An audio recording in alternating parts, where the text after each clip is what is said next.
de la maladie avec le collagène, c'est le centre. Comment vous pourriez décrire cette maladie en fait? En fait, c'est une maladie du tissu conjonctif avec un manque de collagène. Et alors, comme le disait Clara, le collagène, on en a. Tous nos tissus sont constitués de 80% de collagène. Donc, si ce collagène est de mauvaise qualité ou en quantité trop peu importante, les articulations sont hyper laxes. Pas assez rigide.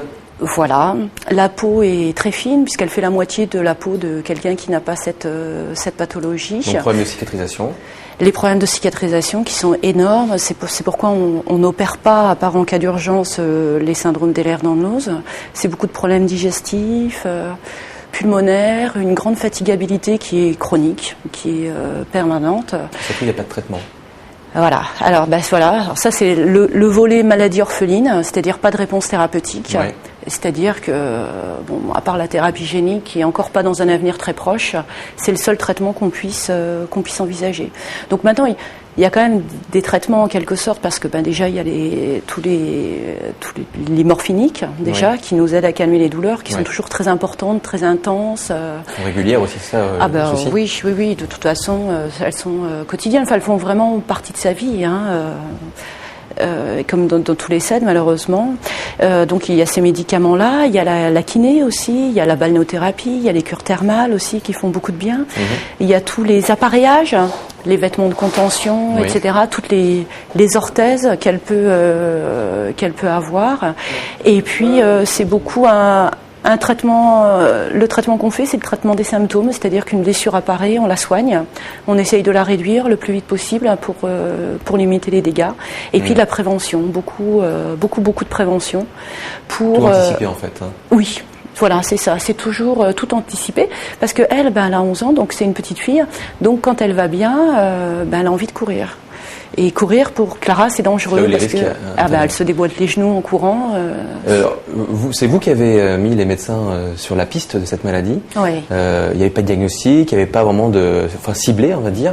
Et vous avez fait vos recherches et vous avez mis donc ces médecins sur cette piste-là. Oui, tout à fait, parce qu'en fait, Clara a été malade pendant 2 ans avant qu'on trouve ce qu'elle avait. Et d'ailleurs, le syndrome d'Ehlers-Danlos est la maladie pour laquelle le diagnostic est le plus long, qui peut aller jusqu'à 20 ans. D'accord. Et donc, si on n'a pas un nom de maladie, on n'utilise pas les bonnes thérapeutiques. Et donc, ce qui fait que certains cas d'Ehlers-Danlos ont été grandement aggravés par une mauvaise thérapeutique. Donc, c'est quand même pas anodin.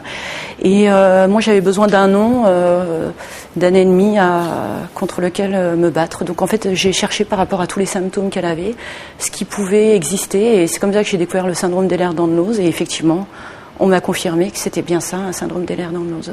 Donc après, du coup, votre quotidien, bien sûr, est régi par ça. Le sien, bien sûr, l'est, avec le côté un peu imprévisible aussi qu'il faut gérer. Vous êtes enseignante, tout peut arriver. Vous partez le matin, vous dites, ça se trouve, on va m'appeler dans la journée. C'est ça aussi. Il faut gérer un peu tout ça. C'est ce qui se passe très fréquemment, et c'est vrai qu'il faut avoir une grande capacité d'adaptation, parce que c'est d'un moment à un autre.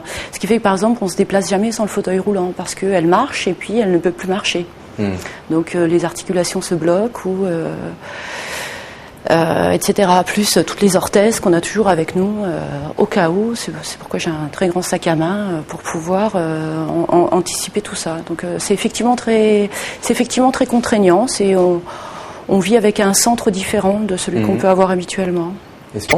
Avec beaucoup d'actions. Alors, avant de parler de l'association, juste une exposition qui vient de se terminer, une exposition de peinture dont on va voir quelques images.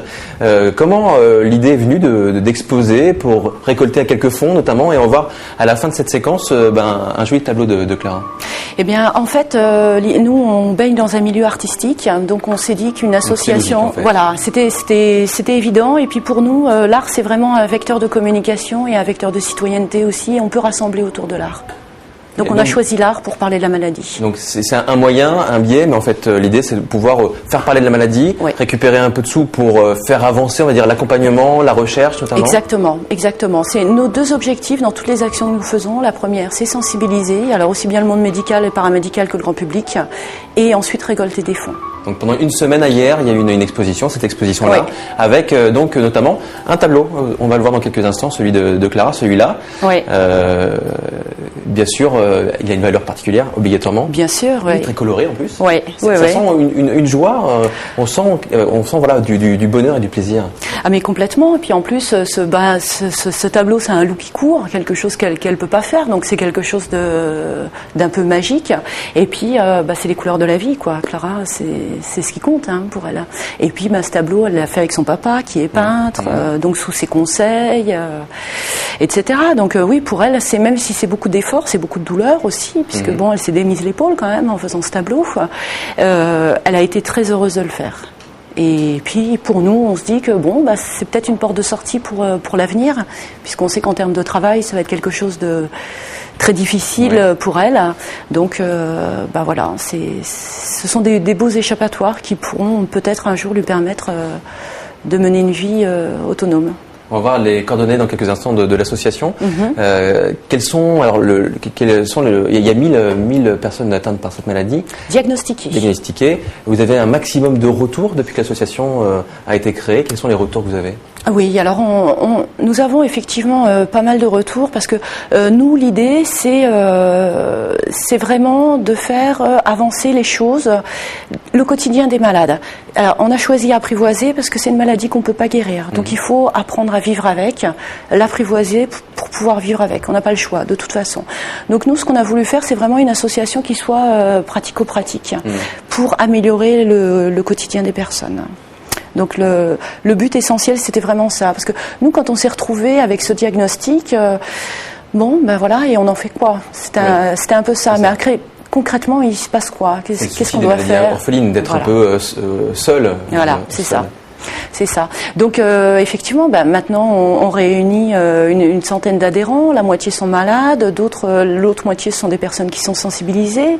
Il y a une dizaine de bénévoles. Alors même si les bénévoles, ça va, ça vient, même si c'est ponctuel, on a des offres d'artistes qui nous proposent d'exposer leurs toiles, etc. Donc oui, ça bouge beaucoup. Ça bouge beaucoup. On apporte pas mal d'aide, je pense, et on va continuer. Alors du coup, maintenant, pour faire évoluer cette association, qu'est-ce qui vous manque? Alors, des sous, c'est sûr. Oui, pour financer la recherche, ça c'est des bénévoles, bien sûr aussi, des personnes qui viennent aider. Qu'est-ce qu'on peut faire aussi, bien sûr? Et la recherche, c'est la base. Est-ce qu'il y a un espoir dans la recherche? Est-ce que vous voyez Alors c'est la grande question. Disons, la lueur qu'il y a, c'est la thérapie génique, ça c'est clair, mais on sait que c'est pas pour tout de suite pour ce genre de pathologie. En plus des maladies rares, il y en a 7000 en France. Donc pourquoi s'attaquer au syndrome d'Ehlers-Danlos plutôt qu'à une autre? Donc ça c'est très difficile. À ce jour, aucun financement n'est public. Donc toutes les recherches qui ont lieu, qui sont proches de 1, du privé, on va dire, c'est uniquement du financement privé. Donc une lueur, oui, il y en a toujours une, parce que tant qu'il y a de la vie, de toute façon, on continue. Mais on sait que c'est un combat qui est long et qui est difficile. Alors nous, ce qu'on recherche au sein de l'association, c'est des artistes, parce que de toute façon, on n'en a jamais en trop. Ça, c'est pour exposer, tout passera par là. Voilà, c'est ça. Ensuite, on aimerait par exemple participer à des événements sportifs, parce qu'on sait que ceux qui peuvent pas courir, marcher, tout ça, ils aiment bien les événements sportifs. Ça, c'est de voir les autres, au moins ils se projettent un peu. Ça, c'est quelque chose de bien. Donc, on aimerait bien pouvoir participer à des événements sportifs, y être associé, et puis qu'on nous propose des salles, des lieux d'exposition, etc. Et puis, alors, il va avoir lieu le 28 février la deuxième journée des maladies rares, la deuxième journée européenne des maladies rares. Et alors un des grands souhaits de l'association, c'est d'organiser un concert. Ben ça aussi c'est un appel. C'est lancé. Voilà, on recherche une salle, des chanteurs, des groupes. L'adresse s'inscrit sur votre écran. L'heure est venue de nous quitter. Et là, c'est pas toujours très très vite. Merci d'être venu. Un coucou à Clara. Il y a des bonbons pour elle. On va partir avec. Nous, on se retrouve lundi dans l'Attitude Sport. Bon week-end à toutes et à tous. Ciao, ciao.